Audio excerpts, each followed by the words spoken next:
changamoto kwa mtu kufanya biashara mtandaoni. Sasa kama unataka kufanikiwa kwenye biashara za mtandao na kupata wateja, anza kuweka uhalisia kwenye mitandao ya kijamii.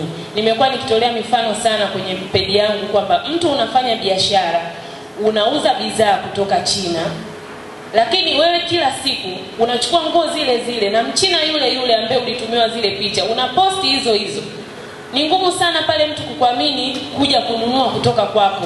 Lakini utakapo posti picha ya nguo, lese unauza nguo, unauza shati kama hili, ukaposti umesimama nje ya duka lako, tunaona kabisa huyu kaposti anasema yuko Sinza karibu na duka fulani, na lile duka linaonekana, tayari ile inamjengea mtu kukuamini. Hata kama angekuwa mkoani, hata kama angekuwa nje ya nchi, bado anaamini okay, huyu ni mtu halisi, amesema anaitwa Neema, anauza kitu fulani.